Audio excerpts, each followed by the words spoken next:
ಅಲ್ವೋ ಶಕುಂತ್ಲಾ ಆಂಟಿಗೋಸ್ಕರ ನಿನ್ನ ಕರುಳನ್ನೇ ಕಿತ್ಕೊಡ್ತಾ ಇದೆಯಲ್ಲೋ. ಏಯ್, ಲೀಗಲ್ಲಿ ಮಿಂಚು ಬೇರೆಯವ್ರ ಮಗಳಾಗ್ಬೋದು, ಆದರೆ ನಿನ್ನ ಮನಸ್ಸಲ್ಲಿ, ಕನಸಲ್ಲಿ, ಕನವರಿಕೆಯಲ್ಲಿ ಮಿಂಚು ನಿನ್ನ ಮಗಳೇ. ಅದನ್ನು ಯಾವ ಕಾನೂನು ಕಿತ್ಕೊಳಕ್ಕಾಗಲ್ಲ. ನನಗೆ ಅರ್ಥ ಆಗುತ್ತೆ ಅನ್ನದ. ಆದರೆ ಅವತ್ತು ಶಕುಂತ್ಲಾ ಅಮ್ಮ ನನ್ನ ಎದುರುಗಡೆ ಆಡಿದ ಮಾತು ನನ್ನ ಕಿವಿಲಿ ಇನ್ನೂ ಹಾಗೆ ಕೇಳ್ತಾ ಇದೆ. ಅವ್ರು ಕಣ್ಣೀರು ಹಾಕೊಂಡು ನನ್ನ ಏನು ಕೇಳಿದ್ರು ಗೊತ್ತಾ? ಗೌತಮ್, ಭೂಮಿಕಾ ನಿಮ್ಮ ಹತ್ರ ಇದನ್ನು ಹೇಗೆ ಕೇಳಬೇಕು ಅಂತ ನನಗೆ ಗೊತ್ತಾಗ್ತಾ ಇಲ್ಲ. ನಿಮ್ಮ ಹತ್ರ ಇದ್ದದನ್ನೆಲ್ಲ ಕಿತ್ಕೊಂಡು ನಿಮ್ಮಿಬ್ಬರನ್ನು ಈ ಮನೆಯಿಂದ ಹೊರಗಾಗ್ದೆ. ಆ ಸಂಕಟದಿಂದ ಇನ್ನೂ ಕೊರಗ್ತಾ ಇದ್ದೀನಿ. ಇಂಥ ಪರಿಸ್ಥಿತಿಯಲ್ಲಿ ಇನ್ನೊಂದು ಹೇಗೆ ಕೇಳೋದು ಅಂತ ನನಗೆ ಗೊತ್ತಾಗ್ತಾ ಇಲ್ಲ. ಮನ್ಸಿಗೆ ತುಂಬ ಕಷ್ಟ ಆಗ್ತಾ ಇದೆ. ಆದರೂ ನನಗೆ ಬೇರೆ ದಾರಿ ಕಾಣ್ತಾ ಇಲ್ಲ ಗೌತಮ್. ಕೇಳಲೇಬೇಕು. ಏನು ಹೇಳಿಮ್ಮ? ನಾನು ತುಂಬ ಸ್ವಾರ್ಥಿಯಾಗಿ ಯೋಚನೆ ಮಾಡ್ತಾ ಇದ್ದೀನಿ ಅಂತ ಅನ್ಕೋಬೇಡ ಗೌತಮ್. ಪಾಪ ಮಹಿಮ ಎಲ್ಲರೂ ಚೆನ್ನಾಗಿರ್ಬೇಕಾದ್ರೆ ಅವಳು ಒಳಗಡೆ ಕೊರಗ್ತಾ ಇರೋದನ್ನ ನನ್ನ ಕೈಯಲ್ಲಿ ನೋಡೋಕ್ಕಾಗ್ತಾ ಇಲ್ಲ. ಪ್ಲೀಸ್ ದೊಡ್ಡ ಮನ್ಸು ಮಾಡಿ ನೀವಿಬ್ರು ಮಿಂಚುನ ತತ್ಕೊಡೋದಕ್ಕೆ ಒಪ್ಕೊಳ್ಳಿ. ಒಬ್ಬ ತಾಯಿಯಾಗಿ ಕೇಳ್ಕೊತಾ ಇದ್ದೀನಿ, ನನ್ನ ಮಗಳನ್ನ ಉಳಿಸ್ಕೊಡಿ ಪ್ಲೀಸ್. ಆಗಲ್ಲ ಅಂತ ಮಾತ್ರ ಹೇಳ್ಬೇಡಿ.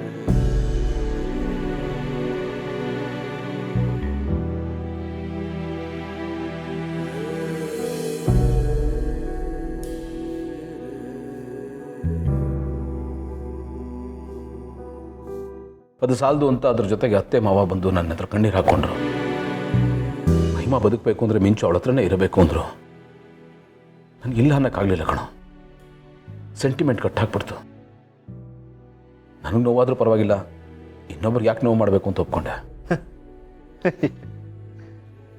ಏನೋ ಇದಲಿ ಇನ್ನು ಎಷ್ಟು ವರ್ಷ ಈ ಥರ ತ್ಯಾಗ ಮಾಡಿ ಮಾಡಿ ತ್ಯಾಗರಾಜ ಅಂತ ಹಣೆ ಪಟ್ಟಿ ಕಟ್ಕೊಂಡು ಓಡಾಡ್ತೀಯೋ? ನಿನ್ನ ಬಗ್ಗೆನೂ ಯೋಚನೆ ಮಾಡೋ. ನಿನಗೂ ಮನಸ್ಸು ಅಂತ ಇದೆ ಕಣ. ಕೆಲವೊಂದು ಸರ್ತಿ ನಾವು ತ್ಯಾಗ ಮಾಡಲೇಬೇಕು ಅಂತ ಏನೋ ಗನಂದಾರಿ ಕೆಲಸ ಮಾಡ್ತಿದ್ದೀವಿ ಅಂತ ತ್ಯಾಗ ಮಾಡ್ತೀವಲ್ಲ, ಅದು ಆತ್ಮಹತ್ಯೆಗೆ ಸಮ ಕಣೋ. ಈಗ ನೀನು ಮಾಡ್ತಾ ಇರೋದು ಅದನ್ನೇ. ಯಾರನ್ನೋ ಉಳಿಸ್ಕೊಳ್ಳೋಕ್ಕೋಸ್ಕರ ನಿನ್ನ ಖುಷಿನ, ನಿನ್ನ ನೆಮ್ಮದಿನ ನೀನೇ ಕುತ್ತಿಗೆ ಹಿಸುಕ್ ಸಾಯಿಸ್ತಾ ಇದೆಯಾ. ನನ್ನ ಮಾತು ಕೇಳೋ ಗೆಳೆಯಲ್ಲ, ಪ್ಲೀಸ್ ಆ ಮಗುನ ಕೊಡಬೇಡಪ್ಪ. ಇವತ್ತೇನೋ ಸರಿ ಕಣೋ, ನಾಳೆ ದಿವಸ ಆ ಮಗು ಬಂದು ಅಪ್ಪ ನಾನು ಯಾಕಪ್ಪ ಬೇರೆಯವ್ರ ಮನೆ ಕೊಟ್ಟೆ ಅಂತ ಕೇಳಿದ್ರೆ ಏನಪ್ಪ ಉತ್ತರ ಕೊಡ್ತೀಯಾ? ಏನು ಉತ್ತರ ಕೊಡ್ತೀಯಾ?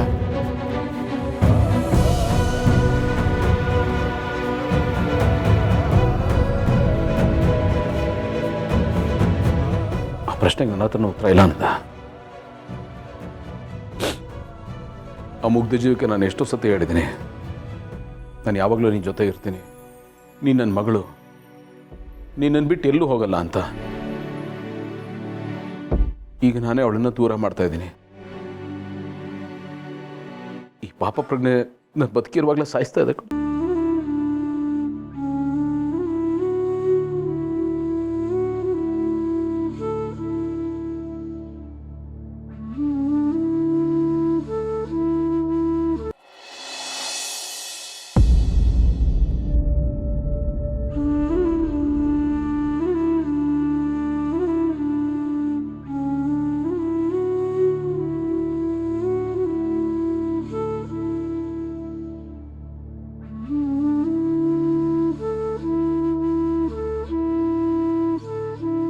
ಇಷ್ಟೇನಾ?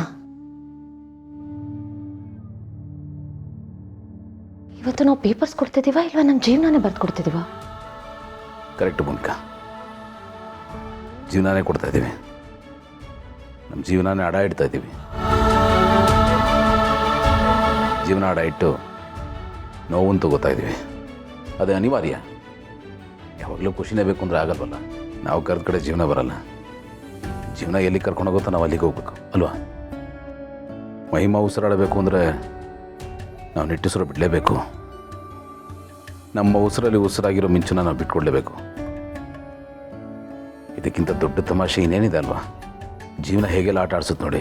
ಇನ್ನೇನು ಸುಖ ಬಂತು ಅಂತ ಖುಷಿ ಪಡೋ ಹೊತ್ತಲ್ಲಿ ನೋವನ್ನು ತಂದಿಟ್ಬಿಡುತ್ತೆ. ಇಲ್ಲಿ ಖುಷಿಗಿಂತ ನೋವೇ ಜಾಸ್ತಿ ಅನಿಸುತ್ತೆ. ಹಾಗೆ ನೋಡಿದ್ರೆ ನಾವು ನೋವಿನ ಮಧ್ಯೆನೇ ಬದುಕೋದನ್ನು ಕಲಿಬೇಕು. ನೋವಲ್ಲೇ ನಗುನು ಕಂಡ್ಕೋಬೇಕು.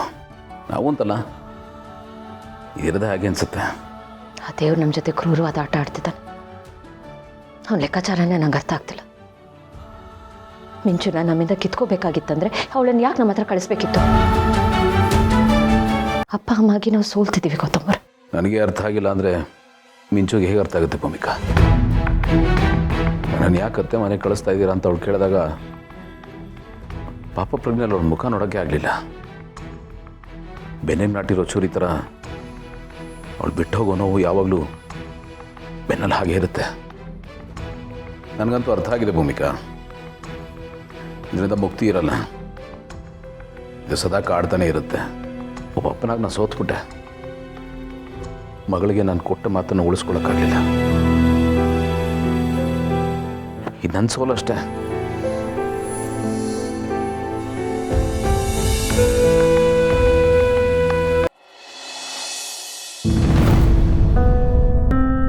ಇವತ್ತು ನನ್ನ ಬೋಡದಾತ ಮನೆ ಕಳಿಸ್ತಾ ಇದ್ದಾರೆ. ಮೊದಲು ಅಪ್ಪ ಅಮ್ಮ ಬಿಟ್ಟೋದ್ರು, ಆಮೇಲೆ ಅಪ್ಪ ಅಮ್ಮ ಸಿಕ್ಕಿದ್ರು. ಈಗ ಅವರು ನನ್ನನ್ನ ದೂರ ಕಳಿಸ್ತಿದ್ದಾರೆ. ಫಸ್ಟು ನನ್ನನ್ನು ಎಲ್ಲರೂ ತಮ್ಮ ಹತ್ರ ಇಟ್ಕೊಂಡಿರ್ತಾರೆ, ಆಮೇಲೆ ನನ್ನನ್ನು ದೂರ ಕಳಿಸ್ಬಿಡ್ತಾರೆ. ನಾನಿರೋದು ಅಷ್ಟೊಂದು ಕಷ್ಟ ಆಗುತ್ತೆ ಎಲ್ರಿಗೂ.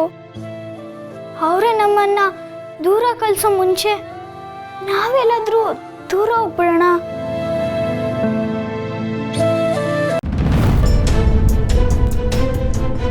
ಮಿಂಚು, ಏನಾಯ್ತು ಮಿಂಚು? ಯಾಕೆ ಬೇಜಾರಲ್ಲಿದ್ಯಾ? ಏನಿಲ್ಲ, ನಾನೇನು ಬೇಜಾರಿಲ್ವಲ್ಲ.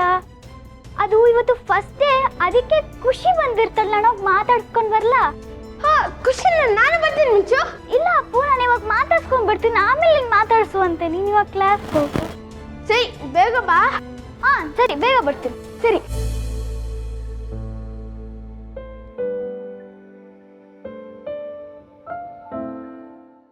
ಬಾಯಪ್ಪು, ಇನ್ಯಾವತ್ತೂ ನಾನು ನಿನ್ನ ಕೈಗೆ ಸಿಗಲ್ಲ.